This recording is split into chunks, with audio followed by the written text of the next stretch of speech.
तुलसी के पोढ़े में दिया जलाने से तेरे सभी पाप माफ होंगे।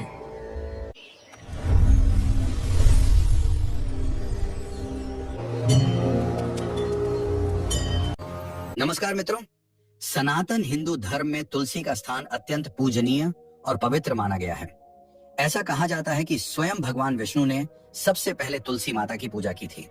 श्री हरि ने कहा है, जिस प्रकार माता लक्ष्मी वैकुंठ को ऐश्वर्य प्रदान करती हैं, उसी प्रकार तुलसी के कारण वैकुंठ को पवित्रता प्राप्त होती है।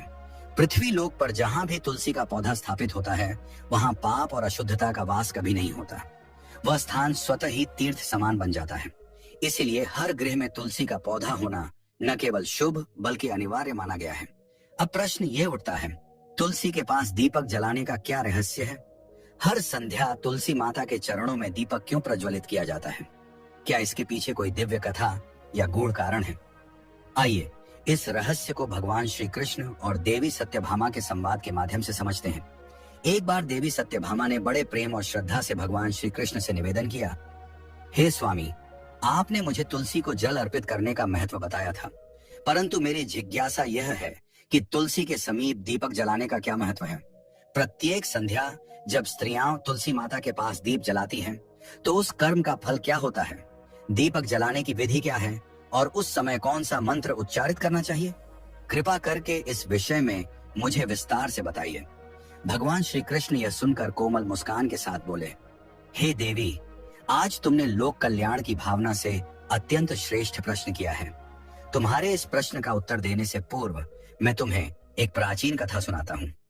इस कथा को ध्यान पूर्वक सुनो, क्योंकि इसे सुनने मात्र से ही मनुष्य को 100 वर्षों तक तुलसी के समीप दीपक जलाने का पुण्य प्राप्त होता है। सत्यभामा ने श्रद्धा से हाथ जोड़कर कहा, हे प्रभु, यह मेरा सौभाग्य है कि आपकी कृपा से मुझे इस कथा को सुनने का अवसर मिल रहा है। मेरे लिए इससे बड़ा आनंद और क्या हो सकता है? कृपया शीघ्र यह पवित्र कथा सुनाइए। श्री कृष्ण ने कथा प्रारंभ की। हे देवी, बहुत प्राचीन समय की बात है। दक्षिण दिशा में तुंगभद्रा नामक एक पवित्र और विशाल नदी बहती थी। उसी नदी के तट पर हरिहरपुर नामक एक सुंदर नगर बसा हुआ था। उस नगर में विष्णुदत्त नाम के एक विद्वान और धर्मपरायण ब्राह्मण निवास करते थे। वे सादगीपूर्ण जीवन जीते, वेदों और शास्त्रों के मार्ग पर चलते और सत्कर्मों में लीन रहते थे। परंतु उनकी पत्नी का स्वभाव उनसे बिल्कुल विपरीत था। गांव के लोग उसे दुराचारी कहकर पुकारते थे, क्योंकि उसके कर्म उसके नाम के अनुरूप ही थे। वह सदा अपने पति का अपमान करती, कटु वचन बोलती और उन्हें दुख देकर आनंद पाती। वह अपने पति के लिए कभी भोजन नहीं बनाती, न ही उनके प्रति किसी प्रकार का स्नेह या आदर दर्शाती। उसका मन पर पुरुषों की आसक्ति में अंधा हो चुका था। जब भी पति के मित्र या कोई सगे संबंधी घर आते, वह उन्हें अपमानित करके भगा देती। वह कुमार्गी स्त्रियों के साथ उठती बैठती और अक्सर गांव से दूर वन क्षेत्र में जाकर पर पुरुषों की प्रतीक्षा करती। उसका जीवन पाप और मोह में डूबा हुआ था। एक दिन विष्णुदत्त ने अत्यंत शांत स्वर में अपनी पत्नी से कहा, हे भद्रे, तुम्हारा यह आचरण उचित नहीं है। जो मार्ग तुमने चुना है वह तुम्हारे विनाश का कारण बनेगा। अभी भी समय है, अपने धर्म पथ पर लौट आओ। ब्राह्मण विष्णुदत्त की बात सुनकर उसकी पत्नी क्रोध से चीख उठी, मैं नहीं जानती किस पाप के फल स्वरूप मेरा विवाह तुम जैसे निर्धन भिखारी से हुआ। निश्चय ही यह मेरे पूर्व जन्मों के दुष्कर्मों का ही परिणाम है, जो इस जीवन में तुम जैसे गरीब और निर्बल पति के साथ बंध गई हूं। तुम मेरी एक भी इच्छा पूरी नहीं कर सकते। विवश होकर इस टूटी झोपड़ी में रहना पड़ता है और तुम्हारे भीख में लाए झूठन जैसे भोजन को खाना पड़ता है। अब यह दरिद्रता और अपमान मुझसे और नहीं सहा जाता। किसी दिन मैं तुम्हें छोड़कर अवश्य चली जाऊंगी। तुम्हारे साथ रहकर तो मानो मैं रोज पाप करती हूँ। इस नरक समान घर में जीवन बिताने से तो बेहतर है कि मैं किसी धनवान पुरुष से विवाह कर लूं। विष्णुदत्त ने गहरी वेदना भरे स्वर में कहा, हे प्रिय, ऐसे अपशब्द मत कहो।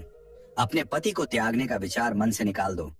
जो स्त्री अपने सत्यनिष्ठ पति को छोड़कर पर पुरुष के साथ जाती है, उसका कभी कल्याण नहीं होता। ऐसे आचरण से अंततः उसे नरक भोगना ही पड़ता है।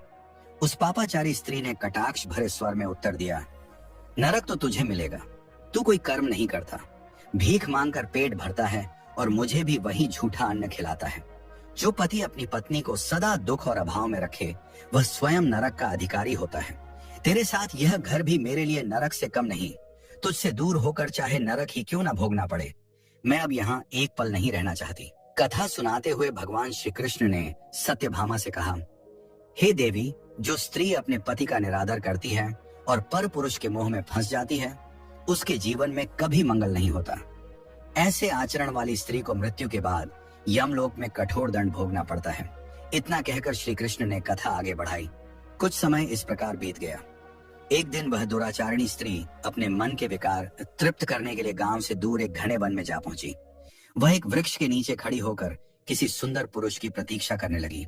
उसका चित्त वासना से व्याकुल था, परंतु कई घंटे बीत गए। उस निर्जन मार्ग से कोई पुरुष नहीं गुजरा। अंततः निराश होकर वह विलाप करने लगी, हाय, आज तो इस मार्ग से कोई आकर्षक पुरुष आया ही नहीं। मैं अपनी वासना की अग्नि कैसे शांत करूं? अब ये रात कैसे कटेगी? उसके करुण विलाप की तीखी गूंज सुनसान वन में दूर दूर तक फैल गई। उसी जंगल में एक भयंकर बाघ रहता था। उस पापिनी के रुदन से बाघ की नींद टूट गई। वह प्रचंड गर्जना करते हुए उस दिशा में दौड़ा जहां वह स्त्री खड़ी थी। देखते ही देखते वह बाघ उसके सामने आ खड़ा हुआ।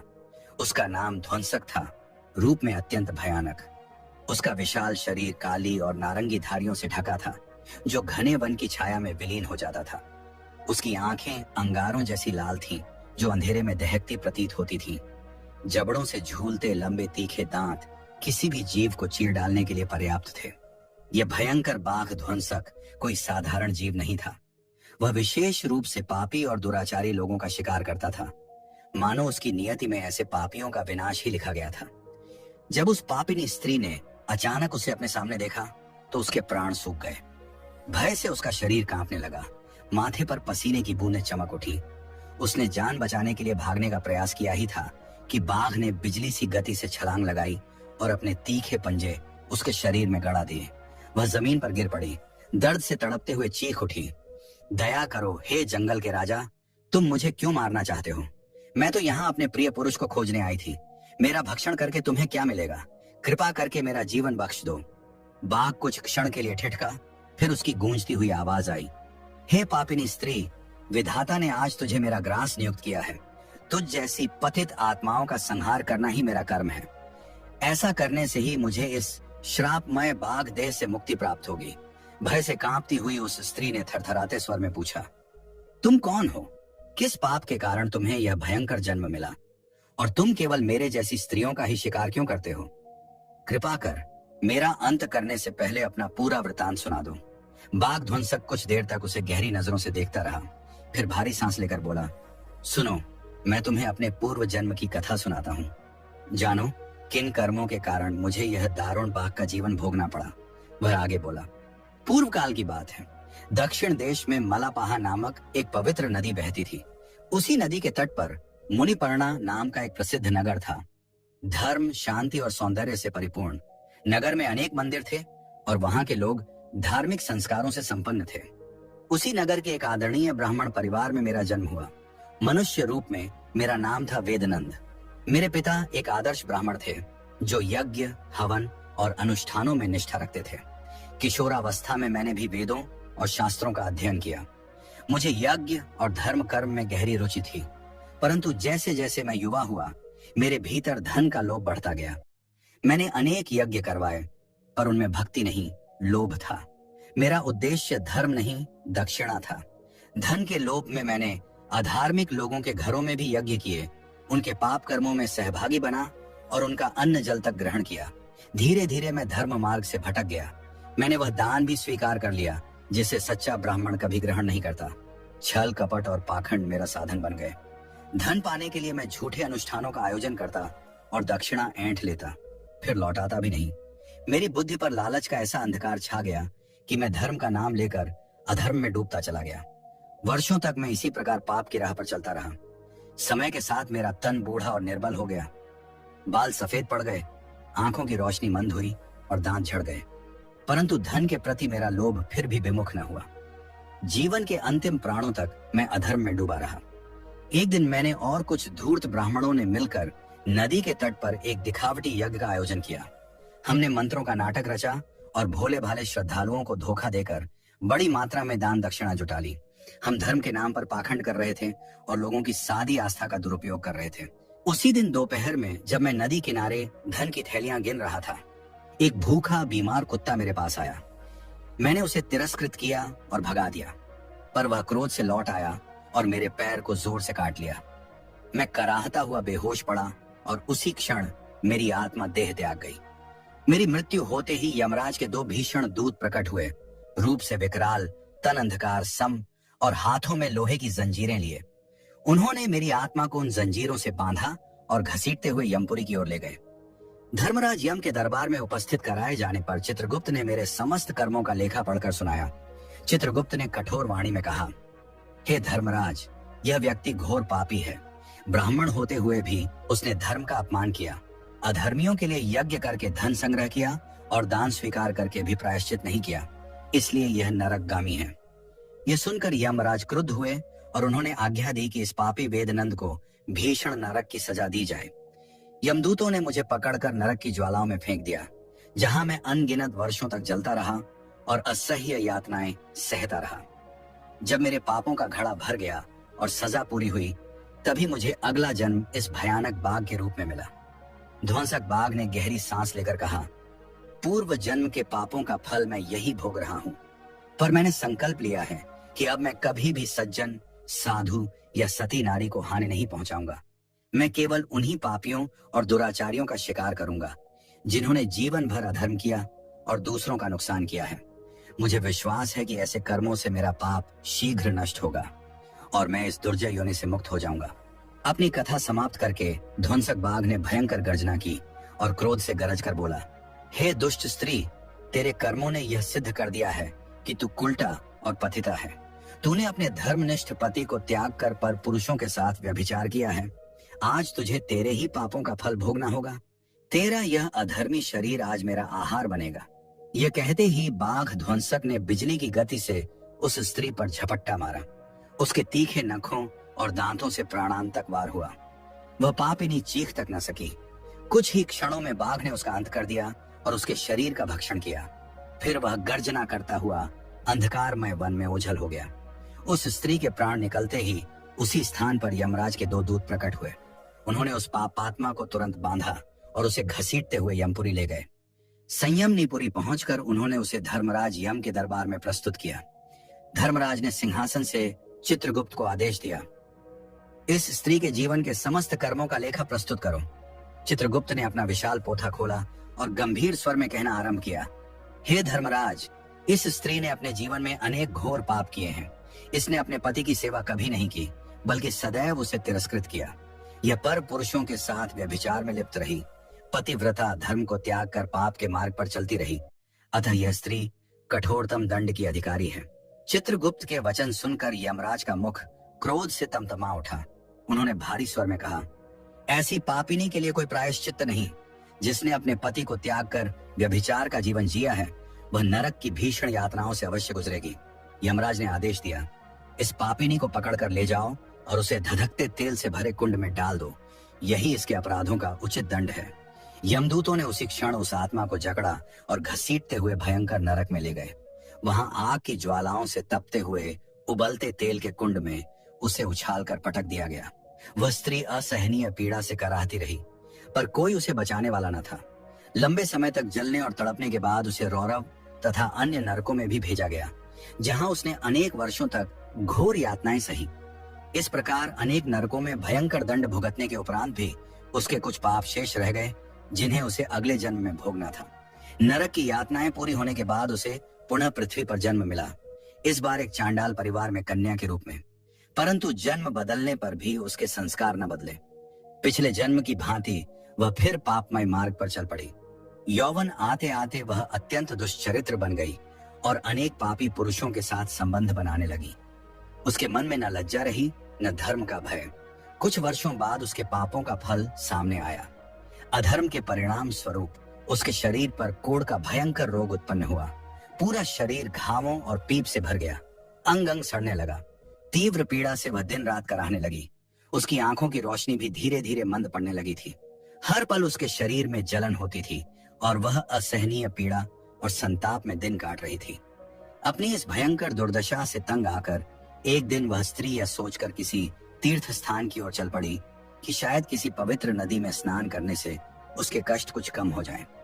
वह एक प्रसिद्ध तीर्थ में पहुंची और वहां की पवित्र नदी में स्नान किया। फिर नदी तट पर बने एक आश्रम के निकट स्थित झोपड़ी में रहने लगी। उस आश्रम के द्वार पर एक अत्यंत पवित्र तुलसी का पौधा लगा हुआ था। वह प्रतिदिन देखती कि जैसे ही संध्या का समय होता, आश्रम में रहने वाली श्रद्धालु स्त्रियां उस तुलसी माता के पास दीपक जलाकर पूजा करती, प्रणाम करती और भक्ति में लीन हो जाती। एक दिन जब सभी स्त्रियां पूजा करके लौट गईं, तब वह पापिनी स्त्री हिम्मत जुटाकर आश्रम के महात्मा साधु के पास पहुंची। हाथ जोड़कर दीन स्वर में बोली, स्वामी जी, कृपा कर मुझे बताइए, यह कौन सा पौधा है जिसके आगे आप लोग प्रतिदिन दीप जलाते हैं, और यह जो स्त्रियां संध्या के समय यहाँ दिया जलाती हैं, उन्हें इससे क्या फल प्राप्त होता है? महात्मा ने करुणा भरी दृष्टि से उस दुखियारी स्त्री की ओर देखा और बोले, बेटी, यह पौधा परम पवित्र तुलसी है। तुलसी के दर्शन मात्र से ही पाप और संकटों का नाश होता है। इसे जल अर्पित करने से देवी देवताओं की कृपा प्राप्त होती है, और जो व्यक्ति संध्या समय श्रद्धा से तुलसी माता के समीप दीपक प्रज्वलित करता है, उसके समस्त पाप भस्म हो जाते हैं। साधु की वाणी सुनकर उस स्त्री के मन में आशा की एक हल्की किरण जागी। कांपते स्वर में उसने पूछा, महात्मन, यदि कोई स्त्री अत्यंत पापिनी हो, जिसने जीवन भर व्यभिचार और अन्याय किया हो, क्या यदि वह भी तुलसी के सामने दीपक जलाए तो उसके पाप नष्ट हो जाएंगे? साधु हल्के से मुस्कुराए और बोले, हाँ पुत्री, इसमें तनिक भी संदेह नहीं, चाहे स्त्री हो या पुरुष। यदि उसने जीवन भर पाप भी किए हों, तो भी तुलसी के सम्मुख श्रद्धा से दीप जलाने पर उसके न केवल इस जन्म के बल्कि पूर्व जन्मों तक के पाप मिट सकते हैं। ये उपाय पापों को भस्म करने में समर्थ है। परंतु तुम यह सब क्यों पूछ रही हो? तुम कौन हो? ये सुनते ही उस स्त्री की आंखों से आंसू बह निकले। फूट फूट कर रोते हुए उसने कहा, स्वामी जी, मैं महापापिनी हूँ। मैंने जीवन भर व्यभिचार और अधर्म किया है। इन्हीं पापों ने मुझे इस दुर्दशा में पहुंचा दिया है। अब मुझसे यह पीड़ा और नहीं सही जाती। कृपा कर मुझे पापों से मुक्ति का कोई मार्ग बताइए। महात्मा की करुणा उमड़ आई। उन्होंने कोमल स्वर में कहा, पुत्री, यदि तुम सचमुच अपने पापों से तंग आ चुकी हो, तो आज से प्रतिदिन संध्या बेला में श्रद्धा और भक्ति से तुलसी माता के समीप दीपक जलाना प्रारंभ करो। निसंकोच होकर अपने समस्त अपराधों के क्षय के लिए तुलसी माता की शरण लो। विश्वास रखो, नियमित रूप से ऐसा करने से तुम्हारे सारे पाप धीरे धीरे नष्ट हो जाएंगे। साधु की बात सुनकर उस स्त्री के हृदय में नया उत्साह जाग उठा। उसने उसी क्षण से प्रतिदिन तुलसी के पौधे के पास दीपक जलाना आरंभ कर दिया। दिन बीतते गए। वह संध्या होते ही कांपते हाथों से घी का दीप तुलसी माता के चरणों में रखती, माथा टेकती और अपनी भूलों की क्षमा मांगती। भक्ति, पश्चाताप और श्रद्धा के इस मार्ग पर चलते हुए उसके हृदय का बोझ धीरे धीरे हल्का होने लगा। कुछ समय तक यह क्रम यूं ही चलता रहा। एक दिन संध्या के समय जब वह रोज की तरह कांपते हाथों से तुलसी के नीचे दीपक जला रही थी, अचानक वह स्तब्ध रह गई। उसने एक गहरी सांस ली और उसी क्षण उसके हृदय की धड़कन थम गई। पिछले जन्मों के समस्त पाप और इस जन्म के दुख मानो उसी क्षण समाप्त हो गए जब उस स्त्री का हृदय थम गया। उसके भीतर सुलगती हुई पीड़ा और पश्चाताप की अग्नि जैसे शांत हो गई। वह वहीं तुलसी माता के चरणों में निर्जीव होकर गिर पड़ी। दीपक की लौ अब भी जल रही थी, मानो उसकी आत्मा का प्रकाश उसी में समा गया हो। क्षण भर में वहां पुनः यमलोक के दो भयानक दूत प्रकट हुए। उनके हाथों में लोहे की जंजीरें थीं और नेत्र अंगारों की भांति धधक रहे थे। उन्होंने उस निकली हुई आत्मा को अपने फंदों में जकड़ लिया और उसे घसीटते हुए यमराज के दरबार की ओर ले जाने लगे। परंतु तभी जैसे किसी ने आकाश को विदीर्ण कर दिया हो, प्रकाश की एक तीव्र लहर फैली और उसमें से दो दिव्य पुरुष प्रकट हुए। वे स्वयं भगवान विष्णु के पार्षद थे। उनका तेज इतना प्रखर था कि चारों ओर का अंधकार मिट गया। समस्त वातावरण स्वर्णिम आभा से दमक उठा। उनका रूप अनुपम था, ऊंचा, विशाल, तेजस्वी, नेत्र कमल समान सुंदर और मुख पर असीम शांति और करुणा का भाव। उनके वस्त्र रत्न जटित रेशमी थे, नीले और सुनहरे रंग में दिपदिपाते हुए। उनके कानों में रत्न जड़ित कुंडल झूल रहे थे और मस्तक पर उज्जवल तिलक सुशोभित था। विष्णु के पार्षदों को देखकर यमदूत विस्मित रह गए और ठिठक कर खड़े हो गए। तभी एक पार्षद ने तेज स्वर में कहा, हे यमदूतों, इस आत्मा को तत्काल मुक्त करो। अब यह स्त्री नरक की अधिकारी नहीं रही। किस अधिकार से तुम इसे बांध कर ले जा रहे हो? यमदूतों ने विनम्र किंतु दृढ़ स्वर में उत्तर दिया, हे दिव्य पुरुषों, हम धर्मराज यम के आदेश से इस आत्मा को ले जा रहे हैं। इसने जीवन भर व्यभिचार और पाप के सिवा कुछ नहीं किया। इसे नरक में ले जाने का आदेश स्वयं धर्मराज ने दिया है। आप हमें इसे ले जाने से क्यों रोक रहे हैं? यह सुनकर विष्णु के पार्षदों ने गंभीर परंतु सौम्य स्वर में कहा, हे यमदूतों, यह सत्य है कि इस स्त्री ने अपने जीवन में अनगिनत पाप किए हैं, किंतु उसके एक ही पुण्य ने उसके सभी पापों को भस्म कर दिया है। क्या तुमने नहीं देखा कि इसने संध्या समय श्रद्धा और पश्चाताप भाव से तुलसी माता के समीप दीपक प्रज्वलित किया था? यमदूत आश्चर्य में पड़ गए। उन्होंने विस्मित होकर पूछा, क्या केवल तुलसी के समीप एक दीपक जलाने मात्र से इतने भयंकर पाप नष्ट हो सकते हैं? विष्णु के पार्षदों ने कोमल मुस्कान के साथ उत्तर दिया, हे यमदूतों, तुम नहीं जानते, तुलसी भगवान विष्णु को अत्यंत प्रिय है।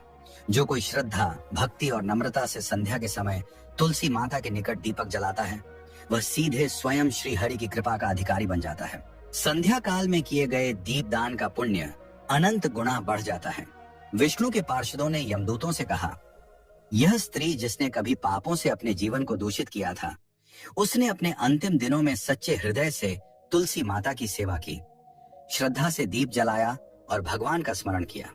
उसके इन कुछ दिनों के निष्कपट भक्ति भाव से किए गए दीपदान ने इसके समस्त जीवन के पापों को जलाकर राख कर दिया है।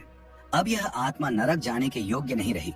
यह सुनकर दोनों यमदूतों ने विनम्रता से हाथ जोड़कर पार्षदों को प्रणाम किया और बोले, आप सत्य कहते हैं, हमें इस गूढ़ रहस्य का ज्ञान नहीं था। यदि इस स्त्री पर स्वयं श्री विष्णु की कृपा हुई है तो हम इसे नरक ले जाने का दुस्साहस नहीं कर सकते। ये कहकर उन्होंने तुरंत उसकी जंजीरें खोल दी और सम्मान पूर्वक पीछे हट गए। कुछ ही क्षणों में दोनों यमदूत अदृश्य होकर यमलोक लौट गए। फिर भगवान विष्णु के पार्षदों ने प्रेम पूर्वक उस पाप मुक्त आत्मा को एक दिव्य विमान में बिठाया। वह विमान स्वर्ण की आभा से दमक रहा था। उस पर पुष्पों की वर्षा हो रही थी और दिव्य गंध से वातावरण सुगंधित हो उठा। जैसे ही विमान आकाश की ओर उठा, उस स्त्री की आत्मा ने कृतज्ञता से हाथ जोड़कर तुलसी माता के चरणों को प्रणाम किया। उसकी आंखों से आनंद के आंसू बहने लगे।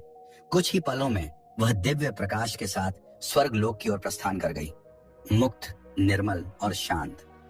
कथा सुनाकर भगवान श्री कृष्ण ने सत्यभामा की ओर देखा और बोले, देखा देवी, केवल संध्या समय तुलसी के निकट दीपक जलाने मात्र से उस घोर पापिनी का भी उद्धार हो गया। जो मनुष्य निष्ठा और भक्ति से प्रतिदिन संध्या बेला में तुलसी माता के चरणों में दीप अर्पित करता है, उसके जन्म जन्मांतर के पाप नष्ट हो जाते हैं। ऐसी स्त्री या पुरुष परम सौभाग्यशाली बनते हैं और उनके जीवन में सदैव सुख, समृद्धि और शांति का वास होता है। भगवान की यह करुणा से भरी कथा सुनकर सत्यभामा भाव विह्वल हो उठी। उनकी आंखों से आंसू बहने लगे। उन्होंने श्रद्धा से श्री कृष्ण के चरण स्पर्श किए और बोली, हे स्वामी, आपने आज मुझे जीवन की सबसे महान शिक्षा दी है। तुलसी माता की महिमा सचमुच अपरंपार है। मैं निश्चय ही प्रतिदिन श्रद्धा भाव से तुलसी के समक्ष दीपक जलाऊंगी और अपनी सखियों को भी इसका महत्व बताऊंगी। आपकी कृपा से आज मेरा हृदय भक्ति और शांति से भर गया है। श्री कृष्ण ने प्रसन्न होकर सत्यभामा को आशीर्वाद दिया और बोले, हे प्रिय, संध्या के समय तुलसी माता के पास घी या तिल के तेल का दीपक प्रज्वलित करना चाहिए। घी का दीप सर्वश्रेष्ठ माना गया है, पर यदि घी उपलब्ध न हो तो तिल का तेल भी पवित्र है। तुलसी के समीप दीप जलाते समय यह मंत्र श्रद्धा से उच्चारित करना चाहिए। एयुएम तुलसी देव्याय विद्महे विष्णु प्रियाय धीमहि तन्नो वृंदा प्रचोदयात्। जो मनुष्य सच्चे मन से इस मंत्र का स्मरण करता है, तुलसी की परिक्रमा कर दीप अर्पित करता है, उसके घर में कोई नकारात्मक शक्ति प्रवेश नहीं करती। वहां सदैव सकारात्मक ऊर्जा, शांति और मंगल का वास रहता है। इस दीपक का प्रकाश केवल एक लौ नहीं, बल्कि अज्ञान के अंधकार को मिटाने वाला दिव्य तेज है। जब यह तुलसी माता के निकट प्रज्वलित होता है तो यह मनुष्य के भीतर आध्यात्मिक ज्ञान की ज्योति जगाता है। तुलसी के दीप से हृदय में शुद्धता और पवित्रता का संचार होता है, जिससे भक्ति और ध्यान की शक्ति बढ़ती है। शास्त्रों में कहा गया है कि संध्या काल में तुलसी के पास दीप जलाकर आरती करने से भगवान विष्णु अत्यंत प्रसन्न होते हैं। जो व्यक्ति श्रद्धा से यह कर्म करता है, उसका चंचल मन स्थिर होता है, शांति प्राप्त होती है और भगवान के ध्यान में लीन होना सहज हो जाता है। यदि संध्या समय दीपक जलाते हुए एओएम नमो भगवते वासुदेवाय मंत्र का जाप किया जाए तो घर के सभी दोष, दुर्भाग्य और नकारात्मक ऊर्जा समाप्त हो जाती है। प्रतिदिन तुलसी माता के चरणों में दीप अर्पित करने वाले भक्त को 7 जन्मों तक उत्तम पुण्य की प्राप्ति होती है। वह कभी दरिद्र नहीं होता, उसके घर में सदा सुख, शांति और समृद्धि बनी रहती है। शास्त्रों में यह भी कहा गया है कि तुलसी दीप दान से पितृदोष, ग्रह दोष और काल सर्प दोष का नाश होता है। तुलसी के समीप दीपक जलाने से आत्मा निर्मल होती है, पाप नष्ट होते हैं और मन को गहन शांति प्राप्त होती है। अंततः ऐसा साधक सद्गति और मोक्ष को प्राप्त करता है। यदि किसी व्यक्ति को जीवन के अंतिम क्षणों में भी तुलसी के पास दीप जलाकर भगवान का स्मरण करने का अवसर मिलता है तो यमदूत उसके समीप नहीं आते। उसकी आत्मा सीधे भगवान के परम धाम को प्राप्त होती है। तुलसी के पौधे के समक्ष दीप जलाने से माता लक्ष्मी भी प्रसन्न होती हैं। जिस घर में प्रतिदिन तुलसी पूजन के साथ दीपक जलाया जाता है वहां धन, अन्न और सौभाग्य का स्थायी निवास होता है।